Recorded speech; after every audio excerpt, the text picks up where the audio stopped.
Very good morning dear students. आज की class में हम मानव रोगों के बारे में स्टडी करेंगे और उसमें हमने पिछली क्लास में देखा था कि विभिन्न प्रकार के रोग होते हैं। उसमें दो मुख्य प्रकार के हमने रोग पढ़े थे, जन्मजात रोग और अर्जित या ग्रहित रोग। जन्मजात रोग किसे कहते हैं? तो इस प्रकार के रोग जो कि व्यक्ति में जन्म से ही उपस्थित होते हैं, अर्थात माता पिता से प्राप्त होते हैं या फिर जन्म के समय ही उसमें उपस्थित होते हैं, उन रोगों को हम जन्मजात रोग कहते हैं। दूसरे हमने पढ़े थे ग्रहित रोग या उपार्जित रोग। इस प्रकार के रोग जो कि वातावरणीय क्रियाओं के फलस्वरूप मनुष्य में अपने जीवन काल के दौरान होते हैं, उन रोगों को हम क्या कहते हैं? तो आप ध्यान दीजिए, उपार्जित रोग कहा जाता है। उपार्जित रोग में दो प्रकार के रोग हमने देखे थे। एक हमें ध्यान रखना है, वो ध्यान रखना संक्रामक रोग और दूसरे असंक्रामक रोग। संक्रामक रोग है वे रोग जो किसी रोग कारकों के कारण से होते हैं, उन्हें हम क्या कहेंगे? विभिन्न प्रकार के रोग कारक होते हैं, उन रोग कारकों के द्वारा होते हैं और एक व्यक्ति से दूसरे व्यक्ति में फैलते हैं। इस प्रकार के रोगों को हम क्या कहेंगे? संक्रामक रोग कहा जाता है। तो संक्रामक रोग होंगे जब एक स्वस्थ व्यक्ति होगा वह किसी रोगी व्यक्ति के संपर्क में आता है तो उस व्यक्ति तक फैल जाता है। इस प्रकार के रोगों को हम क्या कहेंगे? संक्रामक रोग कहा जाता है। जबकि दूसरे असंक्रामक रोग जो कि एक स्वस्थ व्यक्ति के रोगी व्यक्ति के संपर्क में आने पर रोग नहीं फैलता है, उन रोगों को हम असंक्रामक रोग कहते हैं। आज हम चर्चा करेंगे, वो आपको ध्यान रखना, संक्रामक रोगों के बारे में स्टडी करेंगे। और संक्रामक रोग होते हैं वे किस प्रकार के होते हैं? तो आपको ध्यान रखना है, जो विभिन्न प्रकार के रोग कारकों के द्वारा होते हैं उन्हें हम संक्रामक रोग कहेंगे। और उसमें आप ध्यान दीजिए, तो रोग कारक कौन कौन से हो सकते हैं? या तो जीवाणु हो सकते हैं, तो इस प्रकार के रोग जो कि जीवाणुओं के द्वारा होते हैं उन्हें हम जीवाणु जनित रोग कहा जाता है। या फिर ये रोग है वो विषाणुओं के द्वारा हो सकता है, तो उसे हम विषाणु जनित रोग कहेंगे। यहाँ आप ध्यान दीजिए, ये रोग होता है वो प्रोटोजोआ द्वारा हो सकता है, तो उसे हम प्रोटोजोआ जनित रोग कहेंगे। यहाँ आप ध्यान दीजिए, हेलमिंथिस के द्वारा हो सकता है तो उसे हम कर्मी जनित या हेलमिंथी जनित कहा जाता है।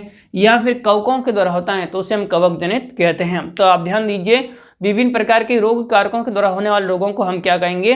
तो आप ध्यान दीजिए, उसे हम संक्रामक रोग कहा जाता है। और संक्रामक रोग होते हैं वे कौन कौन से होते हैं? तो जीवाणु जनित रोग, विषाणु जनित रोग, प्रोटोजोआ जनित रोग और कर्मी जनित रोग तथा कुछ कवक जनित रोग होते हैं। उस रोगों के बारे में हम स्टडी करेंगे। आज हम देखते हैं जीवाणु जनित रोगों के बारे में। तो सबसे पहला रोग हमें ध्यान रखना है कुष्ठ रोग या कोढ़ रोग, या जिसे हम लेप्रेसी कहते हैं या इसे हैंसन डिजीज भी कहा जाता है। तो ये रोग हमें ध्यान रखना है। सबसे पहला रोग कुष्ठ रोग या कोढ़ रोग या लेप्रेसी रोग, जिसे हैंसन रोग के नाम से भी जाना जाता है। प्रत्येक रोग को पढ़ने में हमें 5 पॉइंट्स का फॉलो करना है। सबसे पहले आप ध्यान दीजिए, रोग कारक कौन है, फिर उसके बाद प्रभावित अंग, फिर उसके बाद में उसके प्रकार या फिर उसके लक्षण वगैरह क्या है उस बारे में अध्ययन करना है, फिर उसके बाद में वाहक और उसके बाद में निदान या उपचार क्या क्या है उस बारे में हमें स्टडी करना है। तो ध्यान दीजिए, सबसे पहले रोग कारक, और रोग कारक होता है वह कोढ़ रोग का या कुष्ठ रोग का कौन होता है? तो आप ध्यान दीजिए, माइक्रोबैक्टीरियम लेप्री। तो नाम से याद रह जाएगा, एक तो आपको ध्यान का माइक्रोबैक्टीरियम और लेप्री, लेप्रेसी रोग होता है तो लेप्री। इस प्रकार से आप ध्यान रखना है, माइक्रोबैक्टीरियम लेप्री जो कि लेप्रेसी रोग उत्पन्न करता है। अब इससे कौन कौन से अंग प्रभावित होते हैं? तो हमारा तंत्रिका तंत्र उससे प्रभावित होगा। इसके अतिरिक्त मांसपेशियां प्रभावित होती हैं, त्वचा प्रभावित होती है एवं अंगुलियां प्रभावित होती हैं। तो आप ध्यान दीजिए, तंत्रिका तंत्र हमारे प्रतिरक्षा से संबंधित जो अंग है वो इससे ज़्यादा प्रभावित होते हैं, हमें ध्यान रखना है। एवं मांसपेशियां प्रभावित होंगी, साथ में त्वचा एवं अंगुलियां होती है वो मुड़ जाती हैं। तो इस प्रकार के आप ध्यान दीजिए, इससे प्रभावित अंग कौन कौन से हैं? तो ये प्रभावित अंग हमें ध्यान रखना है। अब ध्यान दीजिए कि सबसे पहला जो है वो इसके प्रकार कौन कौन से? तो 3 प्रकार का होता है। पहला हमें ध्यान रखना है ट्यूबरक्लोसिस, दूसरा लेप्रोमेटम और तीसरा बॉर्डरलाइन। देखो ध्यान दें, यदि प्रतिरक्षा तंत्र है उसकी हाइपर हो जाता है, अधिक हो जाती है प्रतिरक्षा तंत्र की क्रियाविधि, तो उस परिस्थिति के अंदर ट्यूबरक्लोसिस होता है। इसमें ट्यूबरक्लोसिस में आप देखेंगे तो शरीर पर जगह जगह पर चकत्ते बन जाते हैं, साथ में घाव बन जाते हैं एवं अंगुलियां मुड़ जाती हैं। इस प्रकार के होता है, उसे हम ट्यूबरक्लोसिस कहा जाता है। तो ट्यूबरक्लोसिस किसके कारण से होगा?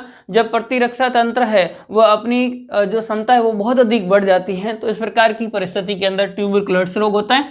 और इसमें जगह जगह पर त्वचा में चकत्ते बन जाते हैं, घाव बन जाते हैं, इस प्रकार की परिस्थिति होगी उसे हम क्या कहेंगे, ट्यूबरक्लोसिस कहा जाता है। दूसरा है लेप्रोमेटम, ये अधिक खतरनाक है और ये कब होता है, जब प्रतिरक्षा तंत्र कमजोर हो जाता है, प्रतिरक्षा तंत्र की क्षमता कम हो जाती है। जब प्रतिरक्षा तंत्र की क्षमता कम हो जाती है तो उस प्रकार की परिस्थिति के अंदर जीवाणु जगह जगह पर एकत्रित होकर के और आपको ध्यान रखना है ग्लोबस नुमा संरचनाएं बना लेते हैं और ये ग्लोबस नुमा संरचनाएं उससे जगह जगह पर गांठें बन जाती हैं। तो शरीर में इनके द्वारा गांठें बन जाती हैं और साथ में आपको ध्यान रखना है घाव बन जाते हैं। और आप ध्यान दीजिए तो इस प्रकार की परिस्थिति होती है, ये ज़्यादा खतरनाक होती है लेप्रोमेटम, और ये आपको ध्यान रखना है ये कमी के कारण से होता है प्रतिरक्षा तंत्र की, ये अधिकता के कारण से होता है, ये दोनों हमें ध्यान रखना है।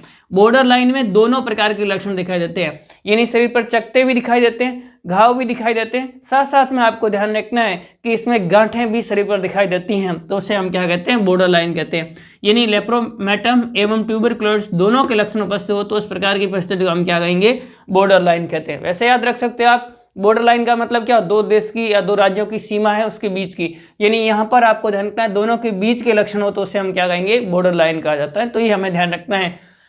3 प्रकार से हो सकता है ट्यूबरक्लोसिस, जिससे प्रतिरक्षा तंत्र की अधिकता के कारण से होता है, और लेप्रोमेटम कमी के कारण से, और बॉर्डर लाइन दोनों का साथ में हो तो।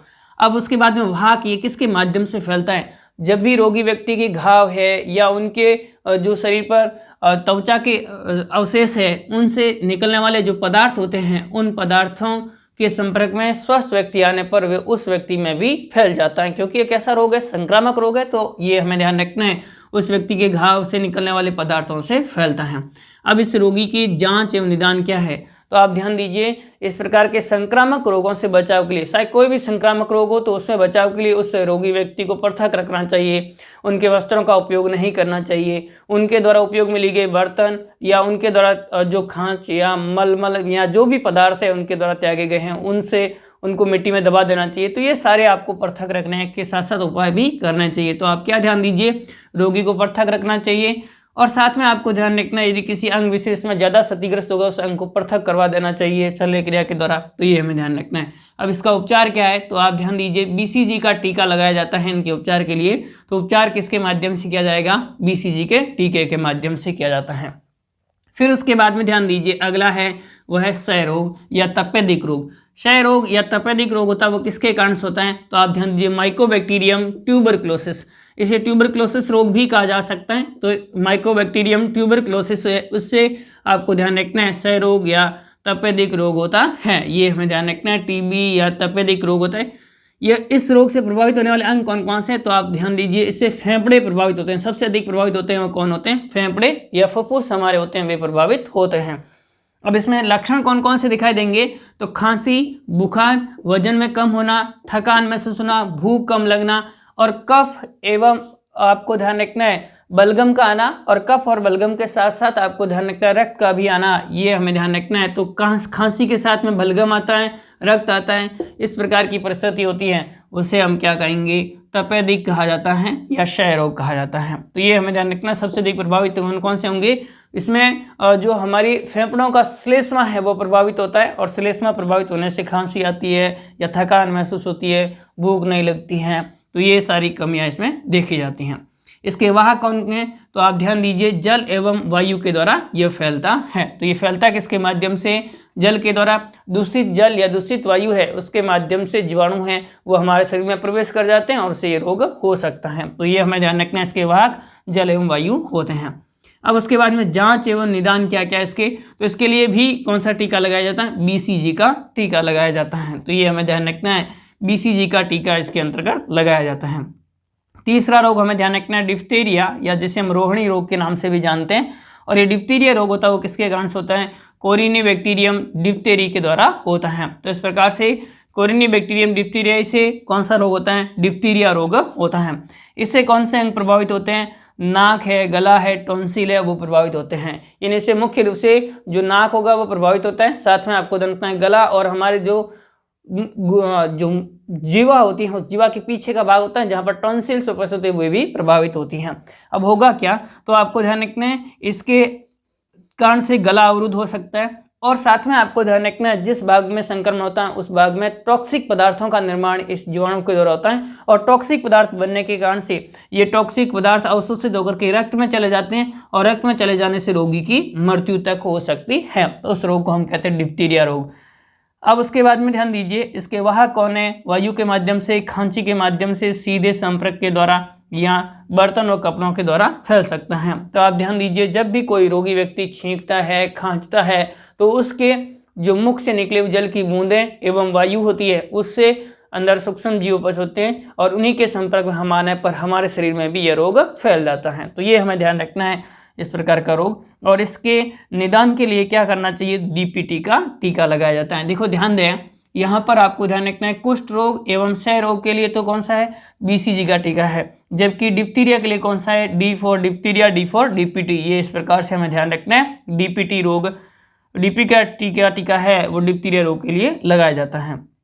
फिर उसके बाद में अगला हमें ध्यान रखना है हेजा, और हेजा होता है वो किसके द्वारा होता है? विब्रियो कॉलेरी के द्वारा होता है। तो हेजा होगा वो विब्रियो कॉलेरी के द्वारा होता है, और इसका रोग कारक तो हमने देख लिया। प्रभावित अंग कौन से होंगे? पाचन तंत्र इससे मुख्य रूप से प्रभावित होता है, हमारा पाचन तंत्र होगा वो प्रभावित होता है।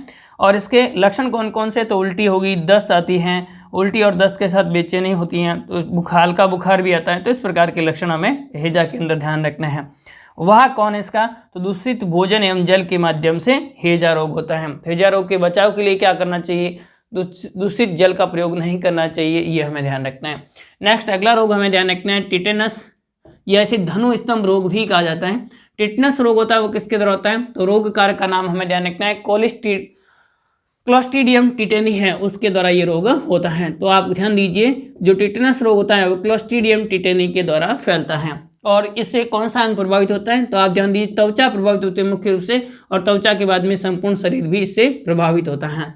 जैसे ही रोग या किसी भी जो है इस प्रकार के जीवाणु संपर्क में आने पर 3-4 सप्ताह के बाद में इनके लक्षण प्रकट होने प्रारंभ होते हैं, और यह जो लक्षण प्रकट होते हैं वो किसके कारण से होते हैं? तो चोट लगने के कारण से, या जंग लगी हुई कील होती हैं उसके द्वारा, या पशुओं के मल के द्वारा ये रोग हो सकता है। जब भी कोई चोट लगती है या लोहे की जंग की लगी हुई कोई वस्तु है उससे घाव लगता है, तो उस प्रकार की परिस्थिति में रोग हो सकता है। और उसमें त्वचा है, उस त्वचा में संकर के माध्यम से जहाँ पर घाव लगा वहाँ से जीवाणु अंदर की ओर प्रवेश कर जाते हैं, और प्रवेश करने के बाद संक्रमण बढ़ा देते हैं, जिससे त्वचा के साथ साथ आपको ध्यान रखना है और जो शरीर है वो पूरा भी प्रभावित होता है, बुखार आता है, वजन कम हो जाना, ये सारे लक्षण दिखाई देते हैं। इसका उपचार क्या है? तो आप ध्यान दीजिए, जैसे ही कोई इस प्रकार का वस्तु लगती है तो हम एंटी टिटेनस इंजेक्शन का लगवाते हैं, जिससे कि ये रोग होने की संभावनाएं कम हो जाती हैं। तो ये हमें ध्यान रखना है। इसके बचाव के लिए क्या करना चाहिए? एंटी टिटेनस इंजेक्शन लगवाना चाहिए। क्लियर हो गया? अगला हमें ध्यान रखना है न्यूमोनिया। न्यूमोनिया रोग किसके कारण से होता है? तो डिप्लोकोकस न्यूमोनी नामक जीवाणु के द्वारा होता है। इससे प्रभावित कौन कौन से अंग होते हैं? तो आप ध्यान दीजिए, फेफड़े की वायु कुपिकाएं होती हैं, उन वायु कुपिकाएं वो सबसे अधिक प्रभावित होती हैं। और फेफड़ों की वायु कुपिकाएं होगी, उनकी मध्य की भित्ति नष्ट हो जाती हैं, या फेफड़ों की वायु कुपिकाएं होती हैं उसके अंदर जल भर जाता है मुख्य रूप से, और जल भर जाने के कारण से उनमें जो संकुचन की क्षमता है वो कम हो जाती है। यकृत भी प्रभावित होता है और पित्ताशय भी प्रभावित होता है। तो आप ध्यान दीजिए, इसमें लक्षण क्या दिखाई देंगे? सांस लेने में कठिनाई होती है, ठंड लगती है, बुखार आता है, सिर दर्द, खांसी, यकृत एवं पित्ताशय में जलन, WBC की संख्या कम हो जाती है, और WBC की संख्या कम होने से प्रतिरक्षा तंत्र कमजोर हो जाता है। और इसमें फेफड़ों में जो जल भर जाता है, फेफड़ों में जल भरने के कारण से श्वास लेने में कठिनाई होती है। अब ये रोग फैलता किसके माध्यम से? वायु के द्वारा फैलता है। वायु के द्वारा फैलने वाले रोगों में आपको एक ही ध्यान रखना है कि इस पर जब कोई रोगी व्यक्ति छींकता है या खांसता है तो उसके मुंह से निकली हुई जल की बूंदें एवं वायु में उपस्थित रोगाणु होते हैं, वो स्वस्थ व्यक्ति के संपर्क में आने पर उस व्यक्ति में भी रोग फैला देते हैं। तो ये हमें ध्यान रखना है कौन से रोग के बाद। उसके बाद में हमें ध्यान रखना है अगला, वो है अतिसार। अतिसार में आप ध्यान दीजिए, इसका रोग कारक कौन है? तो आप साइजेला इसका रोग कारक है। प्रभावित अंग कौन कौन से? तो आप ध्यान दीजिए, आंत्र से प्रभावित होता है। उल्टी, दस्त के साथ श्लेष्मा और रक्त इत्यादि आना और बुखार आना, इस प्रकार के रोग के लक्षण देखे जाते हैं। वह क्या है? दूषित जल एवं भोजन के द्वारा यह फैलता है, और इसके बचाव के लिए स्वच्छ जल का उपयोग, स्वच्छ भोजन का उपयोग करना चाहिए। तो ये साइजेला हमें ध्यान रखना है। फिर अगला हमें ध्यान रखना है मस्तिष्का वंशोथ, ये या इसे मेनिंजाइटिस रोग भी कहा जाता है, और ये किससे होता है? नेसेरिया मेनिंजाइटिस के द्वारा होता है। इससे प्रभावित अंग कौन कौन से? तो इससे मस्तिष्क प्रभावित होता है, मेरुरज्जु प्रभावित होता है, मेरुदंड प्रभावित होता है। लक्षण क्या है? बुखार, सिर दर्द, बेचैनी, उल्टियाँ इत्यादि इसमें होते हैं। और यह भी रोग होता है वह वायु के माध्यम से फैलता है। तो ये कुछ जीवाणुजनित रोग थे जिनके बारे में हमने स्टडी किया। नेक्स्ट अगली क्लास में हम और कुछ जीवाणुजनित रोग बाकी रह गए हैं उनके बारे में स्टडी करेंगे। फिर उसके बाद विषाणुजनित और अन्य रोगों के बारे में स्टडी करेंगे। तब तक के लिए धन्यवाद। Thank you.